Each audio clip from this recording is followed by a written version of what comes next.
Baik, aspek pasar dan pemasaran. Nah, yang perlu kita pahami pertama kali adalah apa perbedaan pasar dan pemasaran. Istilah pasar itu sering kita dengar sebagai tempat bertemunya seorang penjual dan pembeli yang melakukan proses penjualan.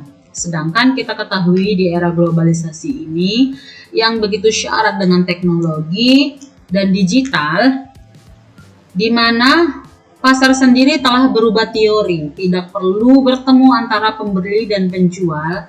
Apabila di dalamnya sudah terjadi suatu transaksi, maka hal itu sudah disebut dengan pasar.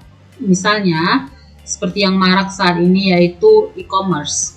Seperti Shopee, Tokopedia, Lazada, Blibli, dan lain sebagainya.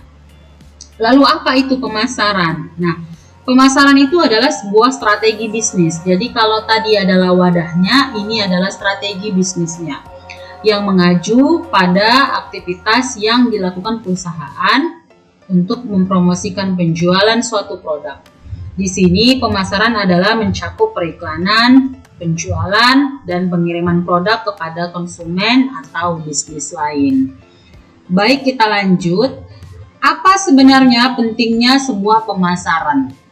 Nah, yang pertama katanya membangun branding dan basis pelanggan. Nah, membangun branding ini istilahnya yang bisa saya contohkan misalnya begini. Kita mau beli air mineral, kita akan selalu menyebutnya dengan Aqua. Padahal belum tentu yang kita beli Aqua. Bisa saja yang kita beli Le Mineral, Asri, dan lain-lain. Kita mau membeli pasta gigi, kita bilangnya Pepsodent. Belum tentu yang kita beli bermerek Pepsodent. Bisa saja Ciptaden atau Sensoden. Ada lagi nih, kita mau beli mie instan, kita bilangnya Indomie. Padahal yang kita beli belum tentu Indomie. Bisa jadi mie sedap atau sarimi dan lain sebagainya. Nah, begitulah membangun branding. Jadi brand kita tersebut terngiang-ngiang di ingatan konsumen bahwa kita itu punya nama yang booming dan punya kualitas yang baik. Nah, ketika kita sudah branding, kita akan dengan otomatis membangun yang namanya basis pelanggan.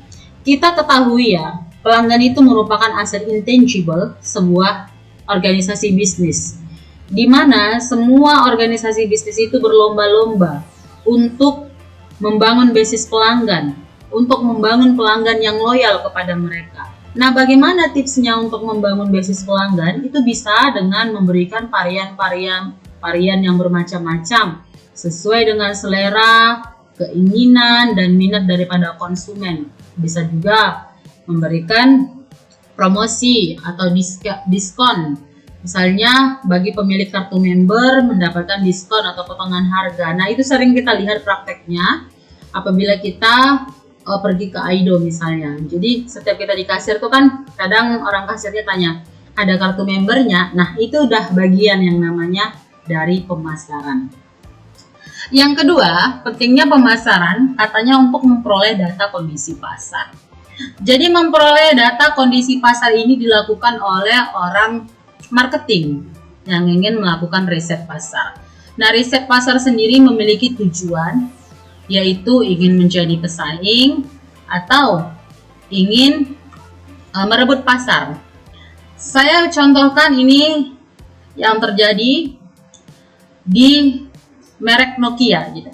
Kita tahu bahwa Nokia itu mempunyai brand yang sangat-sangat baik pada zamannya di hadapan konsumennya gitu. Dia punya pangsa pasar yang luas dan loyal konsumen yang banyak gitu.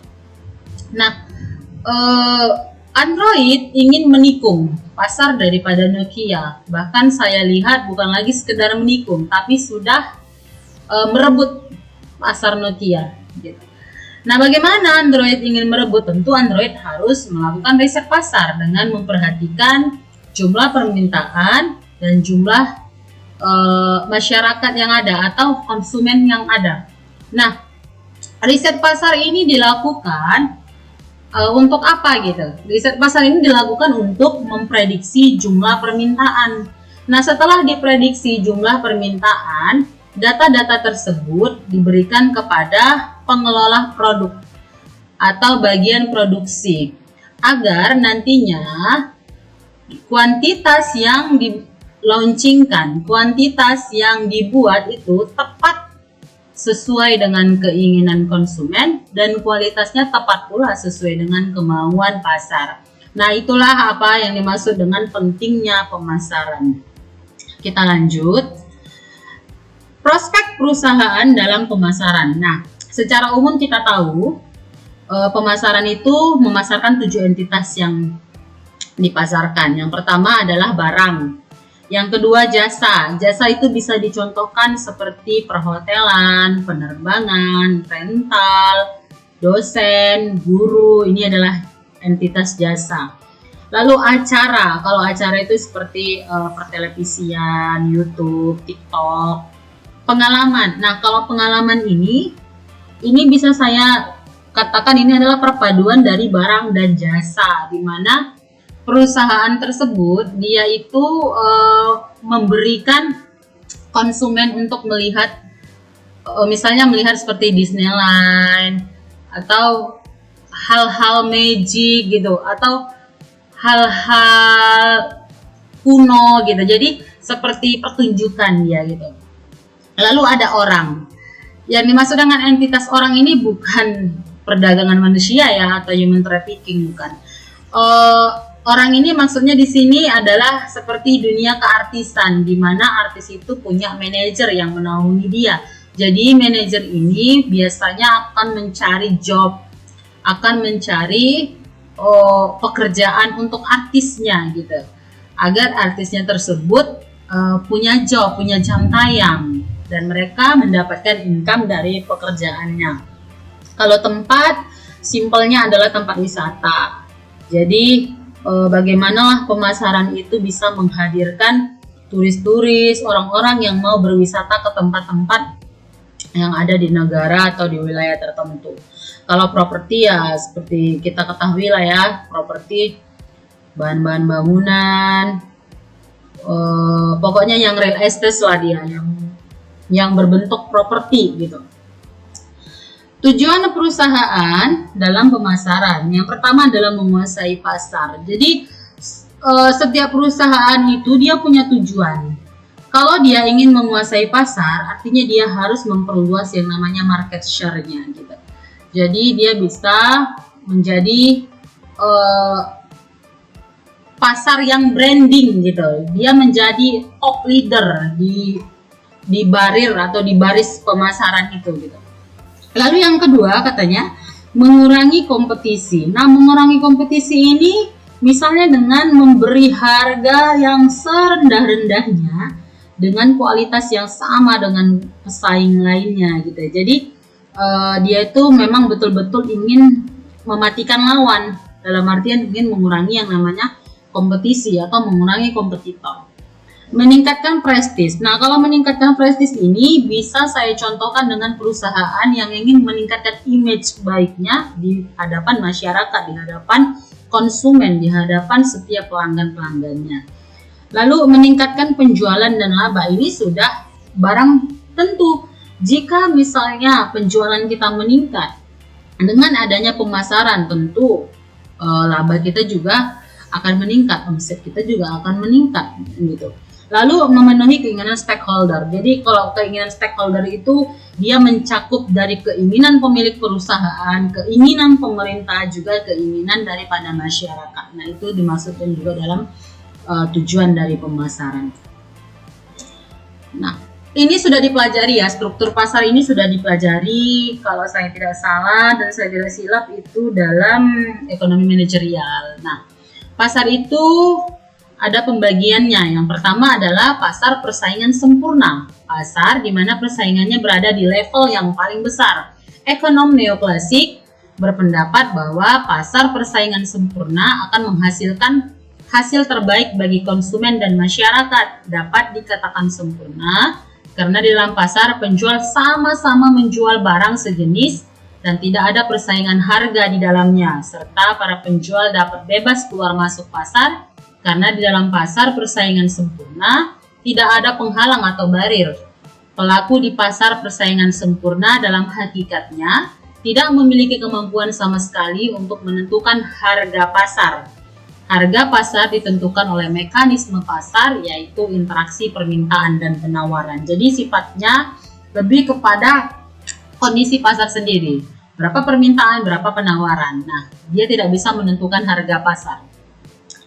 Lalu kita bahas tentang pasar persaingan sempurna. Pasar monopoli ya, dia berbeda dengan pasar persaingan sempurna. Dia merupakan kebalikan dari pasar tersebut, di mana di dalam pasar monopoli hanya terdapat satu penjual untuk satu jenis barang tertentu. Pada umumnya, produsen monopoli memperoleh laba melebihi normal karena adanya hambatan masuk ke dalam pasar, serta di dalam pasar monopoli produsen adalah sebagai price maker, pembuat harga. Pasar monopoli merupakan suatu pasar atau industri di mana perusahaan individual memiliki kontrol atas harga output mereka. Jadi pasar monopoli ini bisa kita contohkan seperti PLN kayak gitu ya, yang mana hanya mereka aja tuh gitu.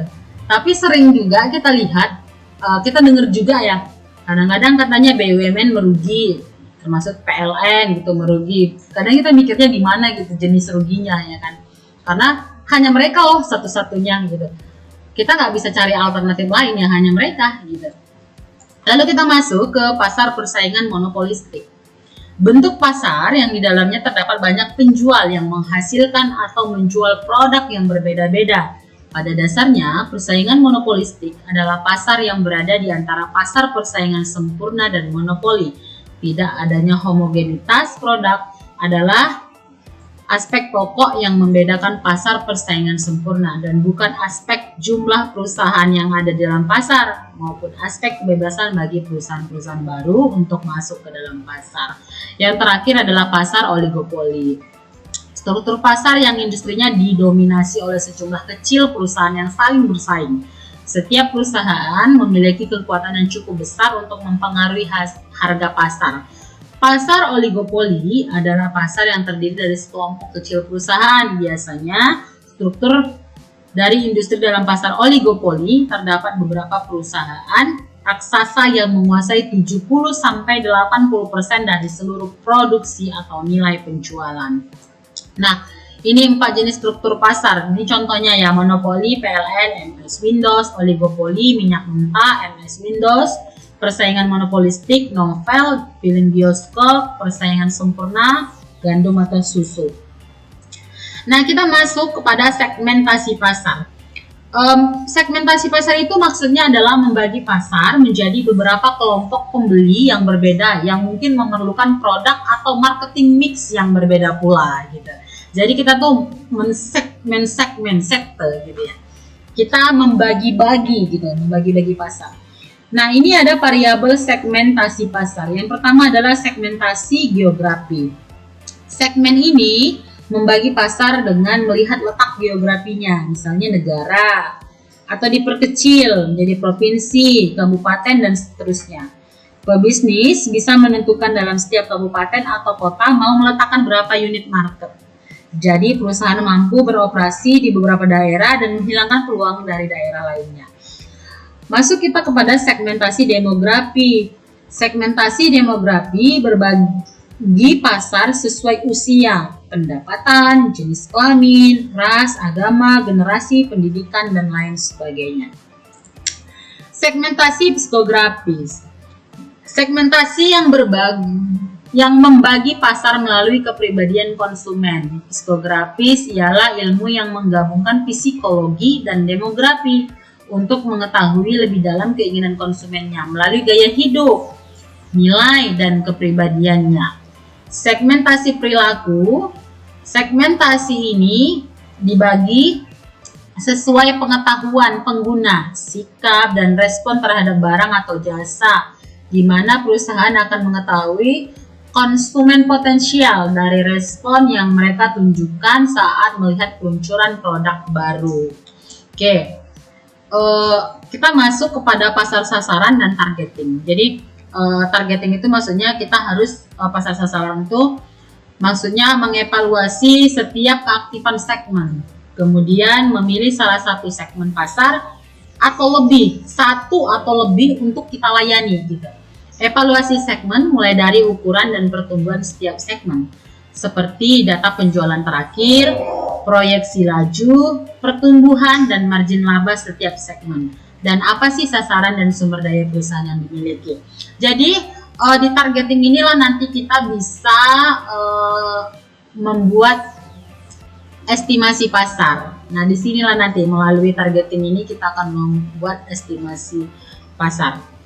Lalu market positioning, menentukan posisi yang kompetitif untuk produk atau suatu pasar. Nah, kalau positioning ini gini, dalam studi kelayakan bisnis itu kan ada 3 kemungkinan. Diterimakah riset pemasaran kita, ditangguhkan, atau bahkan ditolak. Karena sifat dari studi kelayakan bisnis ini kan sifatnya adalah praduga, hipotesis, jawaban sementara, sifatnya adalah peramalan gitu. Jadi apabila produk kita diterima oleh pasar, kita nggak perlu melakukan positioning karena memang diterima gitu. Tapi apabila produk kita tidak diterima, maka kita melakukan positioning. Kenapa? Kita harus memposisikan nih, kita mau di segmen yang mana? Apakah di segmen kalangan atas, menengah ke bawah, anak muda, orang tua, parubaya, atau bagaimana? Nah, kita disitulah melakukan positioning. Itu dengan syarat apabila produk kita diramalkan tidak diterima. Diterima, cuman kita tidak sanggup bersaing gitu. Jadi kalau memang kita tuh diterima dan mampu untuk bersaing, kita nggak perlu melakukan positioning gitu. Jadi positioning itu, market positioning itu adalah serangkaian tindakan yang diambil oleh sang pemilik bisnis untuk membangun citra merek dagang dan memasarkan produk atau layanannya kepada para pelanggan. Nah, strategi produk dari bauran pemasaran ya, yaitu yang pertama dengan mendefinisikan, memilih, dan mendesain suatu produk sesuai kebutuhan konsumen, mulai dari logo dan moto, menciptakan merek, menciptakan kemasan, dan menentukan label. Strategi harga. Strategi harga itu ada 4. Yang pertama skimming pricing, penetration pricing, status quo pricing, dan discount pricing. Nah, saya jelaskan dari skimming pricing. Jadi skimming pricing ini adalah penentuan harga setinggi-tingginya, tetapi dengan memberikan penawaran kualitas yang sebaik-baiknya gitu. Kalau penetration pricing, dia itu menetapkan harga serendah-rendahnya dengan tujuan untuk menguasai pasar. Kalau status quo pricing, itu adalah menetapkan harga sesuai dengan harga pesaing. Kalau discount pricing adalah menetapkan harga diskon untuk meningkatkan penjualan. Jadi ini disebut dengan strategi harga. Kita masuk ke strategi lokasi dan distribusi. Nah, lokasi itu harus dekat dengan kawasan industri, dekat dengan perkantoran, dekat dengan lokasi pasar, pusat pemerintahan, lokasi perumahan masyarakat, dan mempertimbangkan jumlah pesaing di suatu lokasi, sarana, dan prasarana. Nah, strategi promosi bisa melalui periklanan, promosi penjualan, publisitas, penjualan pribadi.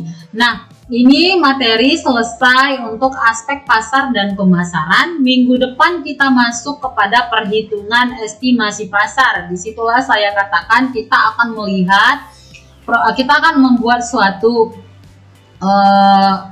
riset bisnis di mana kita akan mencoba menjadi pesaing suatu bisnis dan kita akan melakukan estimasi pasar. Kita akan menghitung berapa persen lagi nih pasar yang tersisa buat kita gitu.